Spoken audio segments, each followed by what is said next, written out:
The Manhattan skyline glitters like 1,000 promises through my office window. Promises kept, at least to myself. I press my palm against the cold glass, 32 floors above a city that never betrayed me like my family did. My phone vibrates against the mahogany desk. Unknown number, Texas area code. I nearly decline spam calls are relentless these days, but something stops my finger. Professional curiosity, perhaps. In my line of work at Meridian Partners, unexpected calls sometimes mean unexpected opportunities. Hannah Carter speaking. The silence lasts only a second, but it's enough for my body to register the threat before my mind can name it. Hannah, it's Mom. 11 years of carefully constructed walls crack in an instant. The world tilts sideways. Mom, not your mother or Denise, but Mom. As if the last decade of silence had been a mere commercial break in our relationship. My hand grips the edge of my desk, knuckles whitening against the rich mahogany. The New York skyline blurs behind unexpected tears. Hannah, are you there? I swallow hard, forcing steel into my voice. I'm here. I wouldn't call if it wasn't important, she says, her voice carrying that panicked edge I remember too well. Greg is back. He's threatening me. Greg. The name alone sends ice through my veins. A montage of memories floods my mind. The mansion in Austin, the rain soaking through my clothes, my sister's face pressed against the window, Greg's voice booming through the night. She's too old to support. Lucy stays. You go. And my mother's silence. That damning, crushing silence that sentenced me to homelessness at 21. A knock on my office door snaps me back. My assistant pokes her head in. Your 2 o'clock is waiting in the conference room. She pauses, studying my face. Everything okay? I nod sharply, holding up one finger to signal I need a minute. Professional mask firmly back in place. Mom, I'm at work. I need to go. Please, Hannah. Her voice cracks. He left me with nothing. Worse than nothing, $80,000 in debt. Loans I never even signed for. He put everything in my name. The familiar script. Different man, same story. My mother, perpetually victimized by men who promised security only to steal it all away. Except this time, it was Greg who returned. The master manipulator himself. 11 years, Mom? I say, my voice dropping to a whisper. 11 years without a word? The wall clock ticks loudly in the silence that follows. German-made, precise. I count 7 ticks before she speaks again. I know. Her voice is small now. After 7 more years with him, he left me with nothing. He's threatening to sue me. I have nothing left. I straighten my spine, years of survival instinct kicking in. And what makes you think I have anything for you? The office window reflects my face pain and resolve battling for dominance. Behind me, the framed diplomas and certifications that chronicle my rise from community college to senior financial analyst. The life I built alone, one 16-hour workday at a time. The long pause tells me she expected immediate help. Expected the daughter she abandoned to rush to her rescue. I'll call you back, I say finally, ending the call before she can respond. I turn to the New York skyline, silently vowing this time will be different. I built myself from nothing once. The rain-soaked girl with suitcases at her feet is gone. In her place stands a woman who knows exactly how financial predators operate and how to stop them. My assistant knocks again, more insistent this time. She enters without waiting, concern etched across her face. Everything okay? You're white as a sheet. Fine, I say automatically. Family call. Her eyebrows shoot up. Family? I didn't know you had family. I never speak of them. Not the mother who chose a manipulative man over her daughter. Not the sister I was forced to leave behind. Not the years of working 2 jobs waitressing days, convenience store nights while putting myself through night classes. There's a lot you don't know about me, Kate.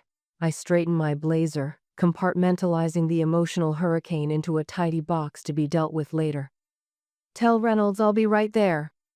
Alone again, I slide open my bottom desk drawer. Hidden beneath perfectly arranged files is a single photograph, Lucy at her high school graduation. A photo I found online years ago, saved and printed. My sister, forever 16 in my memories, grown into a young woman without me. My finger hovers over the callback button. Would helping her just enable the cycle all over again? Or do I owe it to Lucy to step back into the toxic family dynamic? The clock ticks loudly as past trauma and present success collide, and I'm caught in the wreckage. The financial statements spread across my dining table tell a story more damning than any crime novel. My apartment, expensive but deliberately impersonal, serves as command central for the investigation I never wanted to conduct. No family photos grace these walls, no mementos of a shared past. Just clean lines, neutral colors, and now, evidence of Greg's treachery. I've been analyzing these statements for hours, the numbers revealing Greg's predatory pattern with the clarity of a confession. My laptop screen glows with his social media presence, carefully curated photos of charity galas and business summits. Son of a bitch, I whisper, zooming in on a recent photo. There he stands, arm wrapped possessively around a striking woman in her 60s. Margaret Holloway, real estate magnate with holdings across 3 states. The diamond on her left hand catches the light engagement ring the size of a small pebble. His next victim, already marked. My red marker squeaks against the printout as I circle another suspicious transaction. The pattern is unmistakable to someone with my training. I should be preparing for tomorrow's client presentation, not untangling my mother's financial disaster. Yet here I am, 11 years of built walls crumbling under the weight of familial obligation I thought I'd buried for good. My phone vibrates. James Thornton, the former FBI agent I hired yesterday. His silver hair and weathered face had seemed at odds with the cutting-edge financial crimes he specialized in, but his reputation was impeccable. "I've found a pattern, Miss Carter. This isn't his first rodeo." I'm listening. My fingers trace the edge of a bank statement showing suspicious transfers. 5 women over 20 years. All wealthy when he met them, all left with nothing. His voice carries the gravelly weight of someone who's seen too much. He systematically fraudulent agreements, transfers assets gradually, then vanishes when the accounts are drained. The information isn't surprising, but confirmation still lands like a punch. I've got a timeline drawn up at my office. Names, dates, amounts. It's extensive. "Send me everything, then I'll come see it myself," I say, already reaching for my jacket. James's office is old-school detective-worn leather chairs, filing cabinets with dented edges, and a corkboard now covered with photos of Greg. The pictures span decades, showing him with different women at different events, always smiling, always in control. Patricia Lowe, 2003. Lost her inheritance and family home. James points to a photo of Greg with a blonde woman. Rebecca Daniels, 2007. Signed over her business assets. Another photo, another woman. Catherine Miller, 2011. Took loans against her property portfolio. Greg with a redhead. Sarah Jenkins, 2015. Emptied her retirement accounts for investment opportunities. A brunette looking adoringly at Greg. "And my mother," I finish, staring at a recent photo of Greg with Denise. 2018 to present. Each scheme more sophisticated than the last, James says, tapping the timeline he's created. The amounts getting larger. The paper trails more complex. He pulls out another folder. "This is what you're paying me for. Shell corporations in Delaware, property holdings in Nevada, offshore accounts in the Caymans. Your mother's signature on documents she probably never saw." "And now, Margaret," I say, studying the photo of Greg's latest target. "What's his timeline looking like?" Based on previous patterns, we're late in the game. The engagement is when he usually moves to secure major assets. My stomach knots. Another innocent about to be destroyed. The thought bothers me more than I expected. My mother's apartment in Dallas sits in a complex that's seen better days.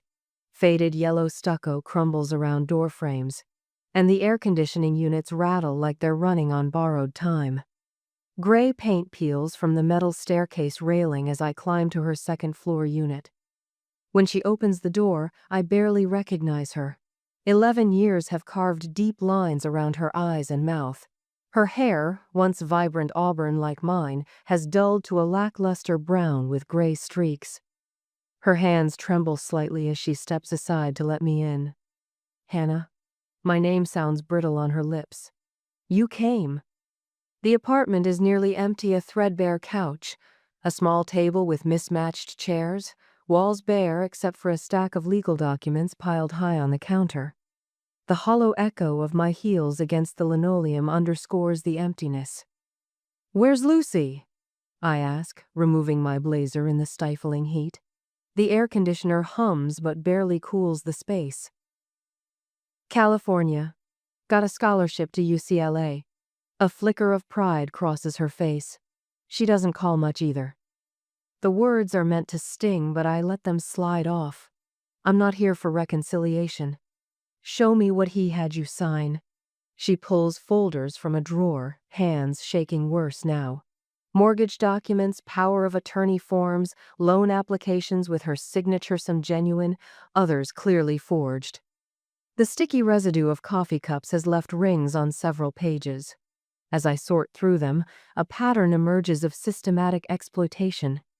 He said it was for our future, she says, her voice small. For investments that would set us up for retirement. I look up sharply. And you believed him? Again? You don't understand how charming he can be. Actually, I do. My voice hardens. I understand exactly how men like Greg operate. It's what I do for a living now, analyze patterns, detect fraud. Her eyes widen slightly, taking in my tailored slacks, silk blouse, the confident way I handle the documents. She's merely seeing me for the first time in over a decade. Maybe if I'd been more careful with money, she begins. The statement ignites something in me. This isn't about being careful. This is about a predator who targeted you specifically because he knew you were vulnerable. I pause, choosing my next words carefully. But you let him in. You chose him over your daughters. Twice. Her flinch tells me the arrow hit its mark. Lucy left 2 years ago, she says after a long silence. Said she couldn't watch me make the same mistakes anymore. Got that scholarship and just went. She moves to a small side table and opens the drawer. I found this afterward. She hands me a photograph I've never seen before. Lucy in a graduation cap and gown, her smile bright but her eyes holding something guarded. The image was taken from a distance, clearly downloaded and printed rather than taken personally. She graduated high school without either of us there, my mother says quietly. I touch the photo carefully, as though it might disintegrate under my fingers. My sister, no longer 16 but a young woman I don't know. The guilt I've carried for leaving her behind threatens to choke me. Back at James's office that evening, I stare at the evidence board with grim fascination. A knock at the door interrupts us. Arthur Mercer, my boss at Meridian Partners, steps in looking decidedly out of place in his bespoke suit.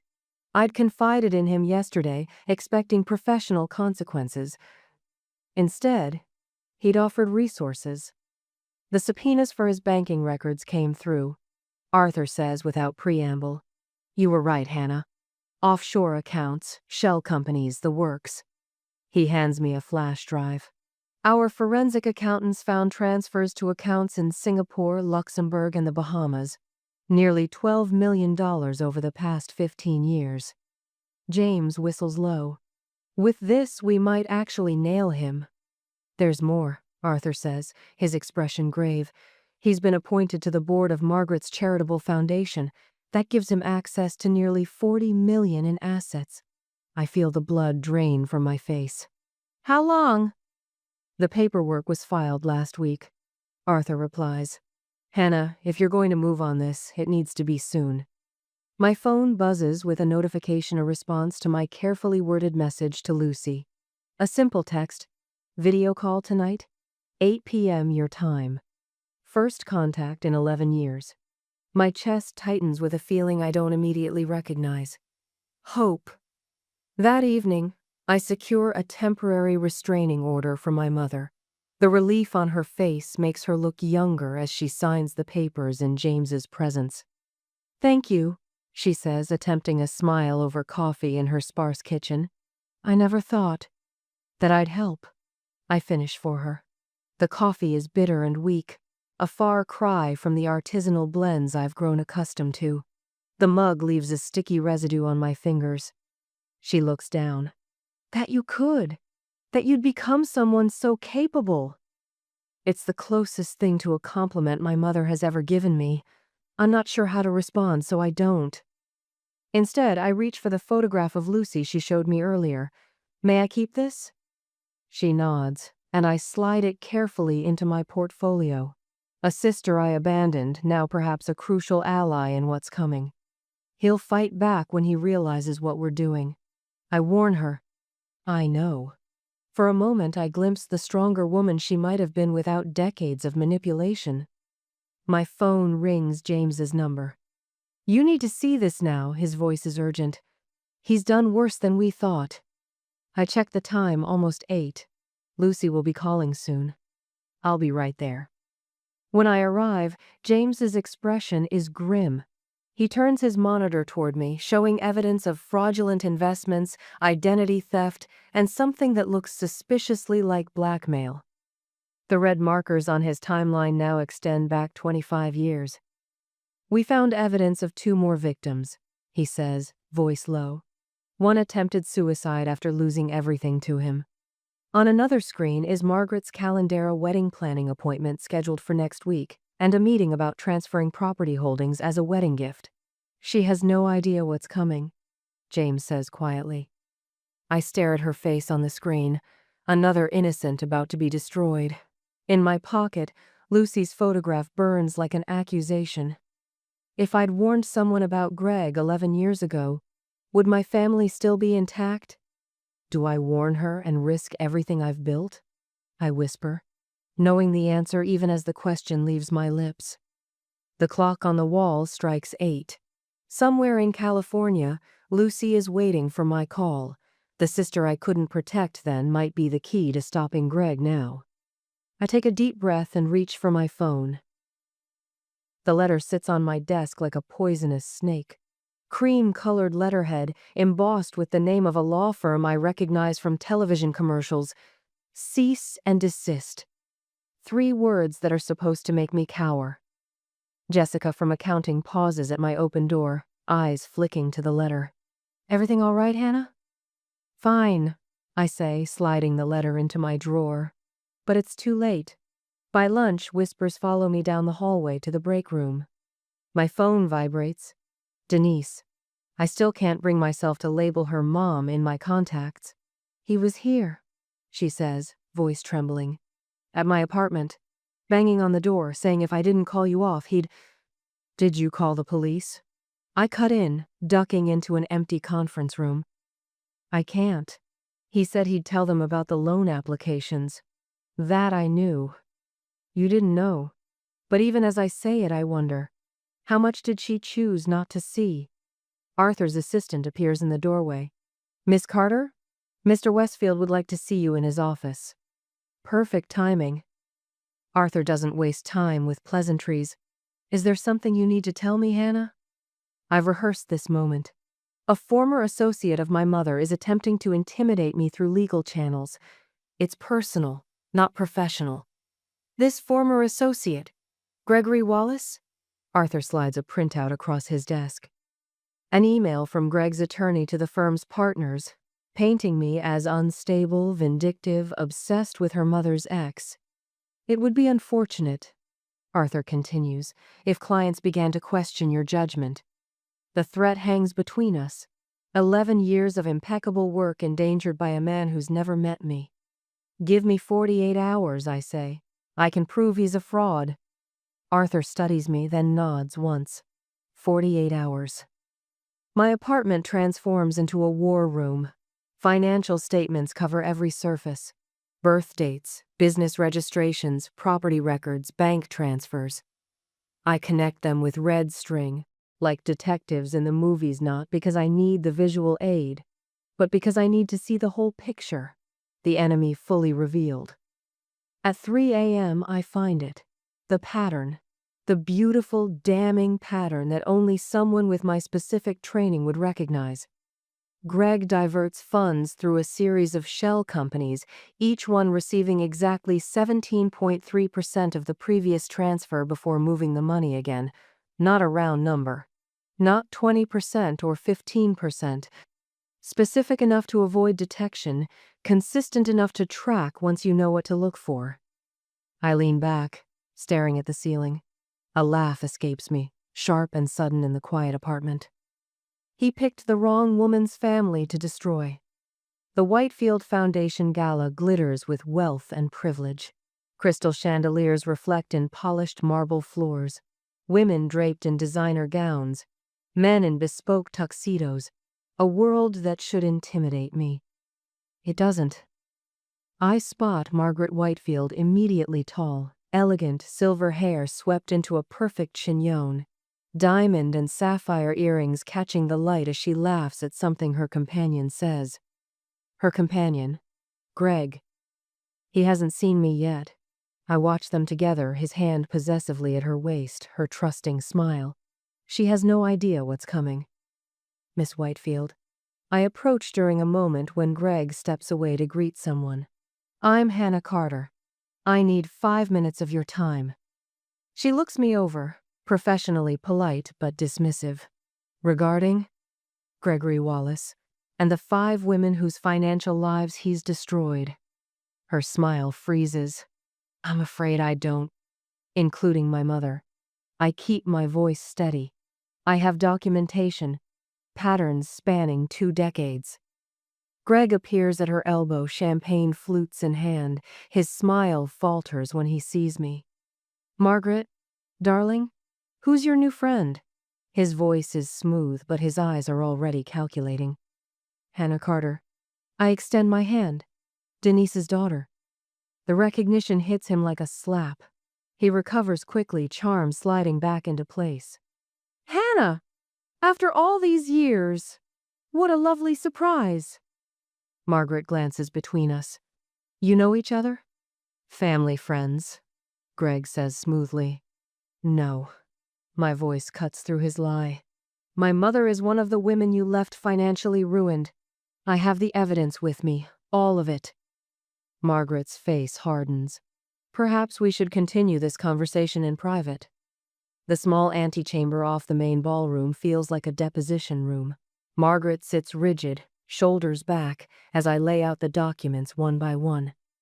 5 women over 20 years. Each relationship lasts between 4 and 7 years. Each ends with massive debt in the woman's name debt she didn't know about until you were gone.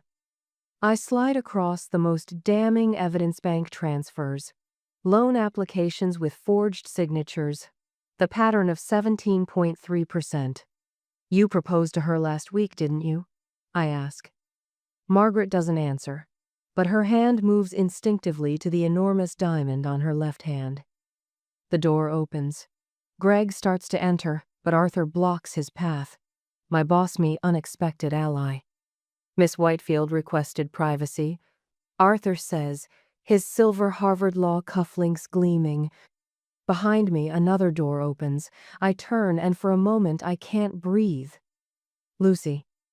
My baby sister stands in the doorway, no longer the 16-year-old crying at the window, 27 now, poised and beautiful in a simple black dress. Sorry I'm late, she says, walking toward me like we've been doing this together for years. She slides into the chair beside me, and beneath the table her fingers find mine. Squeeze once. I squeeze back. Margaret breaks the silence.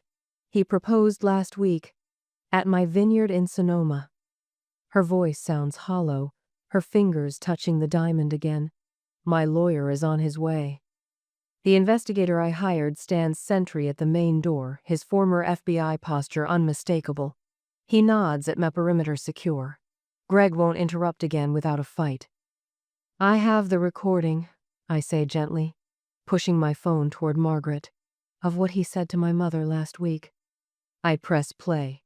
Greg's voice fills the room, threatening Denise, demanding she control your daughter or he'd take everything else you have left. The color drains from Margaret's face. Greg shoves past Arthur into the room, charm abandoned. This is ridiculous. A desperate woman trying to extort money with fabricated. It's your voice, Greg, Lucy interrupts, steel beneath her soft tone. I'd recognize it anywhere. He falters, seeing her for the first time. Lucy? What are you doing here? Standing with my sister. Her hand tightens on mine under the table, where I should have been all along. Margaret removes her engagement ring, places it deliberately on the table between us. The diamond catches the light, throwing prisms across Greg's suddenly pale face. I stand, my sister rising with me. It ends here, Greg. No more women. His mask slips. Rage transforms his handsome features into something ugly, something true.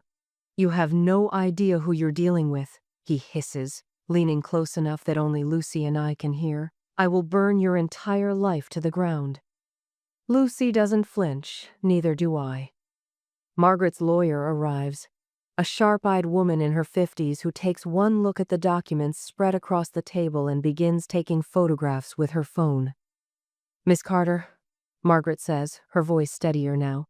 I have resources, connections, whatever you need to stop him. We'll need them, the investigator says from his post. He'll come at you with everything he's got. Lucy's eyes meet mine, worried.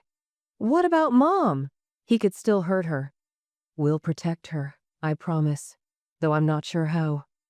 What I don't say, none of us will ever be truly safe until Greg is stopped completely.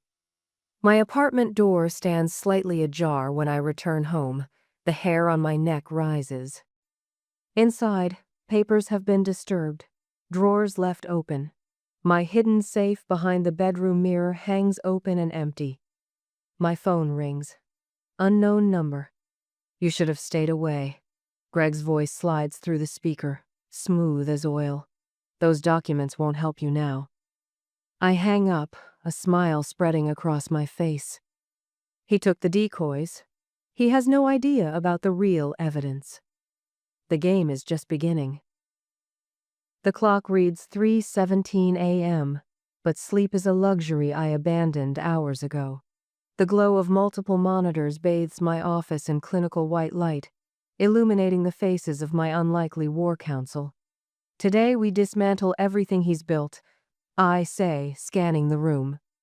Lucy sits cross-legged on my leather sofa, her college hoodie a stark contrast to the tailored precision of Margaret's designer suit.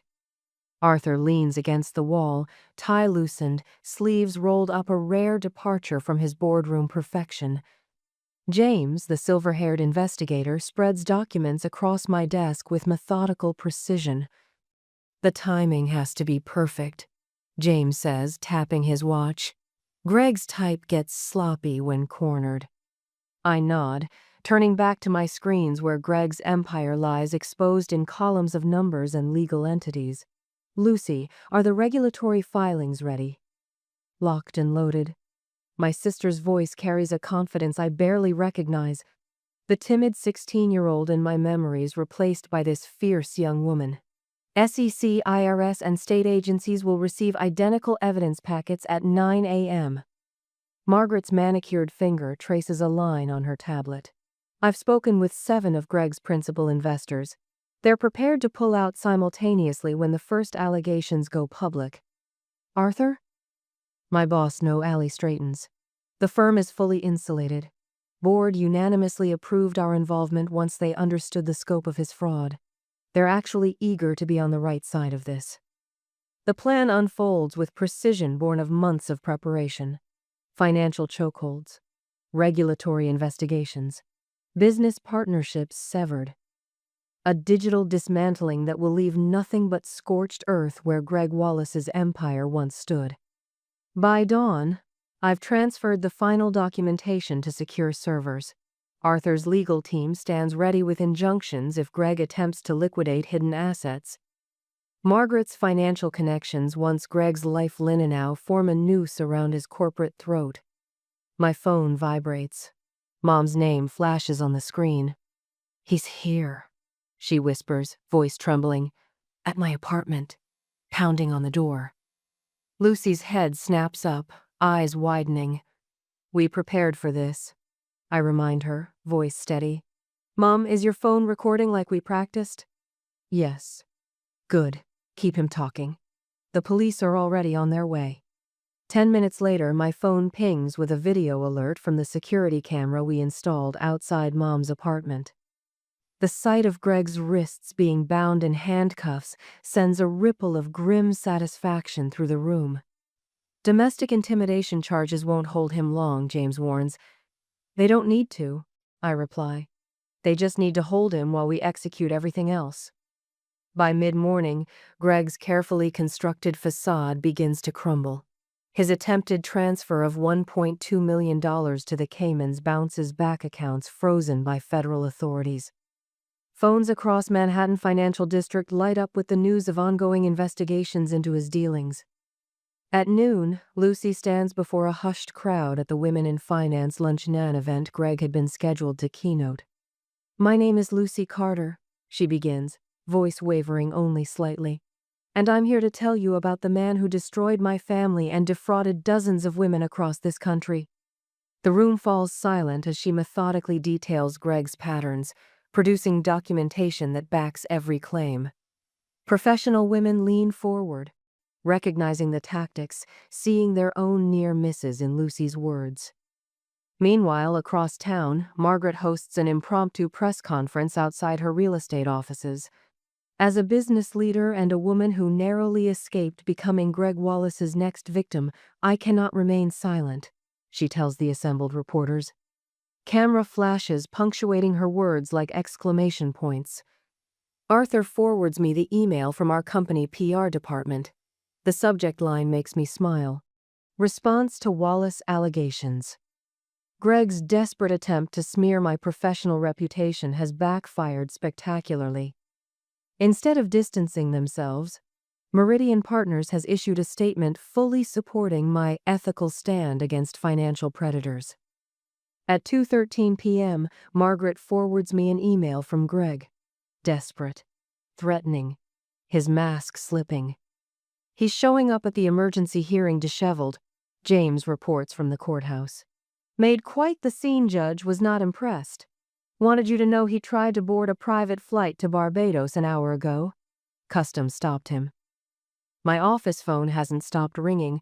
Former clients of Greg's, business associates, even an ex-fiancé from 15 years ago, all calling with stories, evidence, corroboration. "The financial community is closing ranks against him," Arthur says, loosening his tie further as he drops a stack of printouts on my desk. "These are statements of support from 12 major investment firms. They're not just distancing themselves, they're actively helping us." The rhythm of justice is almost music alone, drumbeat after another, each impact weakening the structure of Greg's life until nothing remains but rubble. At sunset, Lucy and I share a rare, quiet moment by the window of my office. The golden light catches her face, reminding me of the child I was forced to leave behind. "You know he still has offshore accounts we haven't touched," she says. "The ones in Singapore." "I know." My computer chimes with an incoming email. Anonymous sender. Lucy leans over my shoulder as I open the attachment. The breath leaves her body in a soft whoosh. "Is that what I think it is?" I nod slowly, scrolling through account numbers, transaction histories, and a list of names, dozens of names. Women like my mother, victims spanning 25 years. "This is bigger than us, Lucy." "Than Mom." I swallow hard, studying the meticulous records of Greg's crimes.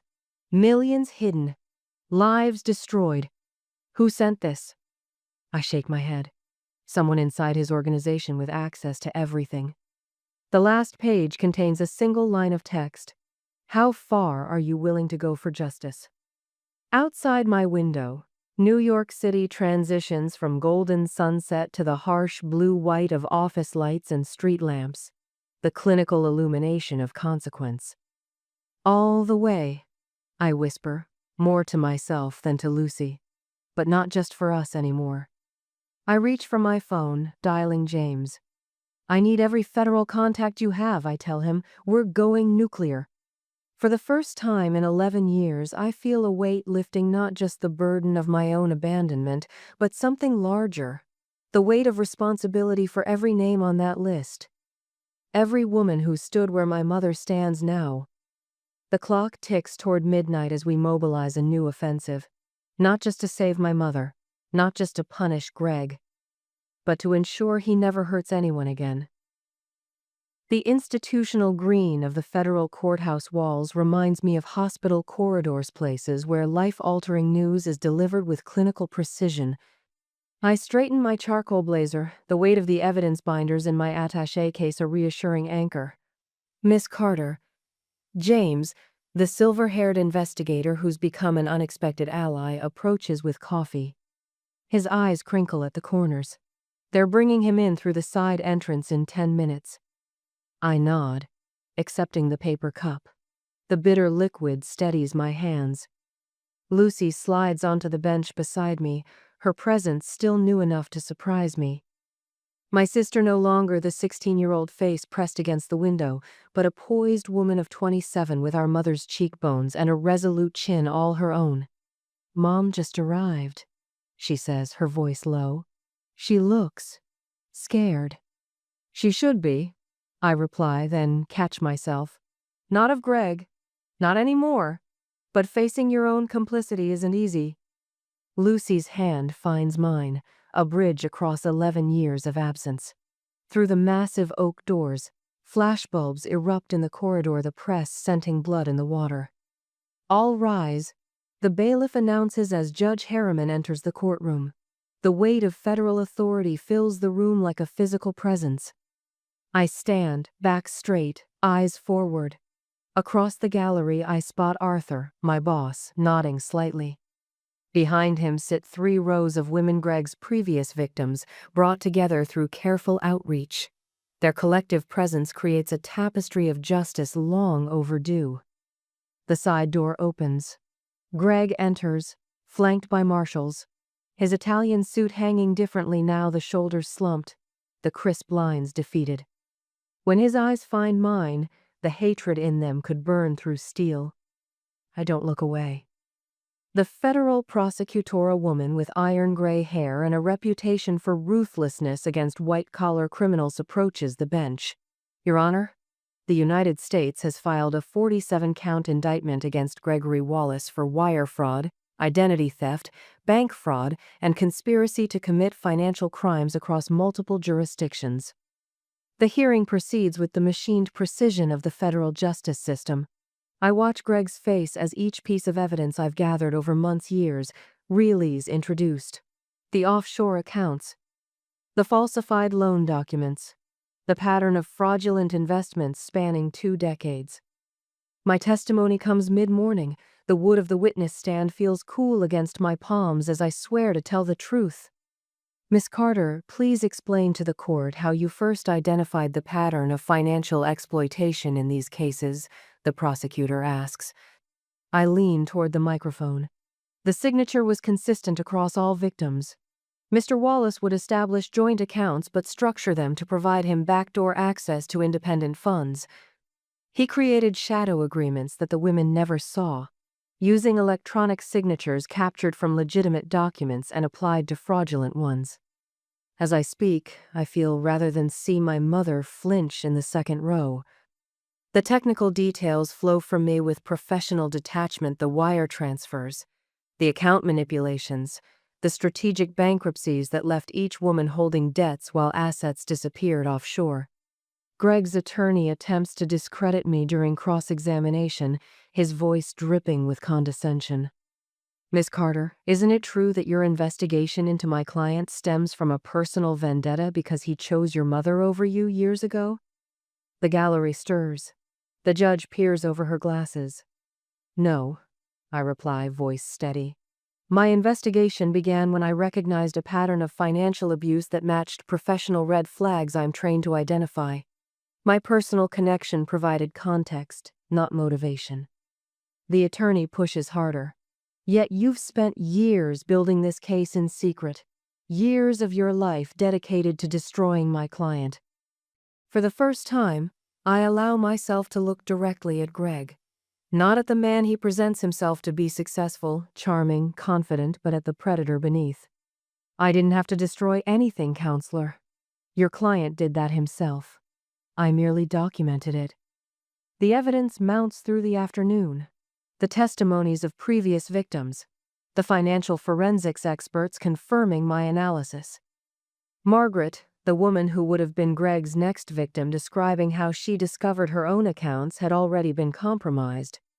When the marshals lead Greg away for a consultation with his attorney, Lucy leans forward. Did you see his face when they introduced the SEC findings? He had no idea you'd gone federal. I nod. That's because I didn't just build a case, I built a trap. The most damning evidence arrives after lunch records from a third-party digital forensics firm showing Greg had already begun transferring Margaret's assets before their planned wedding. The judge's gavel cracks like thunder. Bail is denied. The defendant poses both a flight risk and an ongoing danger to others.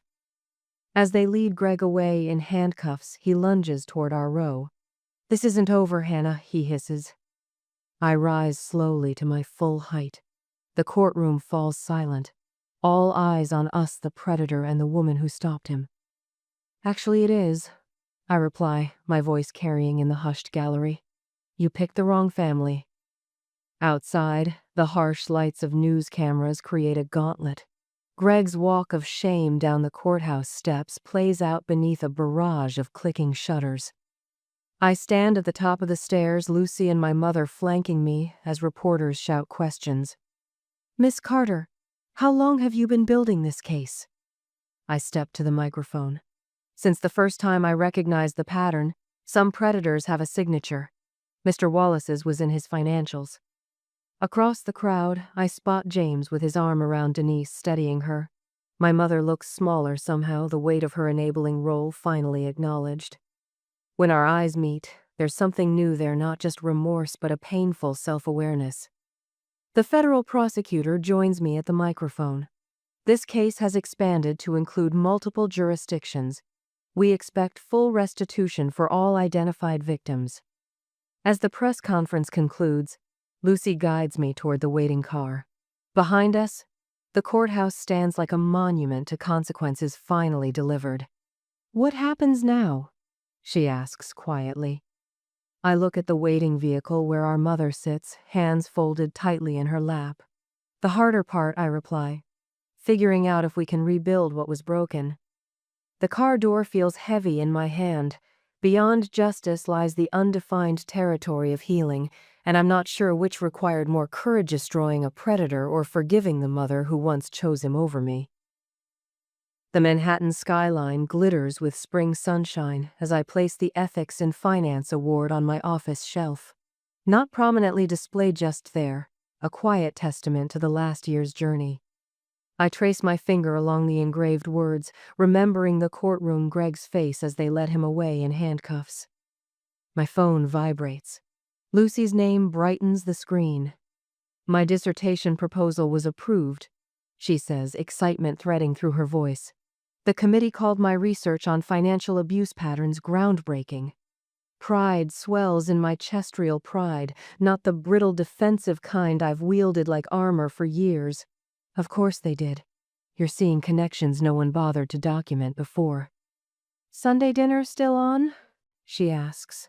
The casual question carries weight. These monthly gatherings remain delicate constructions, like buildings with beautiful facades but foundations still settling. My calendar shows the reminder. Family dinner, Mom's new place, 5 p.m. Scheduled and color-coded. just like my quarterly earnings reports. Wouldn't miss it, I say, and mean it. The photograph on my desk catches afternoon light. Last Christmas, Lucy, Mom, and me standing before a modest tree in Mom's apartment. None of us looking entirely comfortable, but all of us present. It's something. Financial predators count on silence and shame. I tell the audience at the Women's Economic Empowerment Conference. My voice carries through the hotel ballroom, steady and purposeful. They isolate their victims, create dependency, then exploit it. 200 women watch me, some nodding in recognition. Others sit perfectly still, the way prey animals freeze when sensing danger.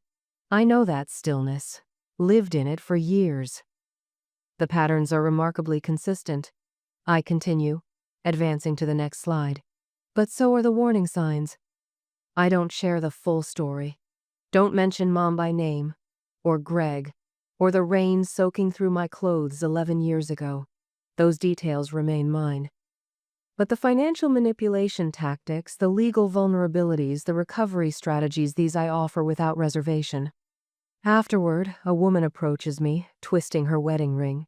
My husband handles all our finances, she begins, eyes darting around the room.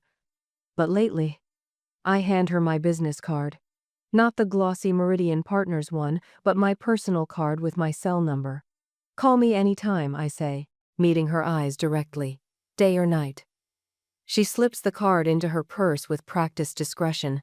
I recognize the movement, the careful hiding of anything that might trigger questions later. As she walks away, I count silently. 7 women approached me after last month's workshop. 9 today, each one carrying a story both unique and eerily familiar. My apartment feels different with people in it. The modern furnishings I selected for their clean lines and absence of sentimentality now serve as backdrop for something I never planned. Community. Arthur raises his glass of scotch. To the newest senior partner at Meridian, he announces, his usual boardroom authority softened with genuine pride. To Hannah, echoes Margaret, elegant as ever in tailored navy. Since breaking free of Greg, she's channeled her considerable resources into expanding her foundation for financial abuse survivors. James, the investigator, stands near the window, looking characteristically uncomfortable in social settings. Greg's appeal was denied yesterday, he says, his gruff voice cutting through the congratulations. Thought you'd want to know. Lucy grins, raising her glass higher. Now that's worth celebrating. Mom sits slightly apart, perched at the edge of the gathering. She's wearing a blouse I've never seen, something new and crisp, bought with her own money from her new part-time bookkeeping job. Progress measured in small victories. Thank you, she says suddenly, her voice soft but steady. All of you, for helping us. The room quiets. It's the most she's said all evening, the most she's acknowledged what happened.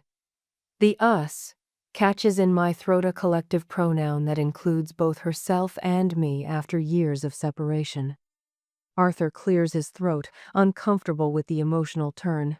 Well, Hannah did the heavy lifting. We just provided backup. No, I correct him, surprising myself. We did it together. This admission of interdependence, of needing others, would have been impossible for the Hannah who stood watching the Manhattan skyline a year ago. That woman believed vulnerability was weakness. This woman knows better. Sunday evening bathes Mom's modest apartment in golden light. Through open windows, spring air carries the scent of new growth into a space that finally feels like it belongs to her alone. Mom stands at her kitchen counter, textbooks spread beside the cutting board. Community college accounting assignments due tomorrow.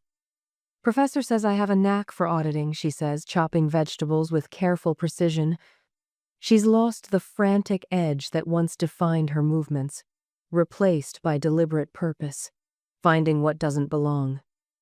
Lucy laughs softly from the sofa where she's reviewing research notes. Poetic justice. I arrange plates on the small dining table, the routine of these gatherings becoming familiar, if not yet entirely comfortable. The silverware gleams in neat rose-me contribution, this attention to order.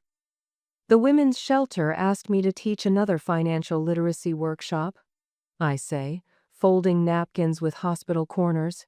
20 participants already signed up.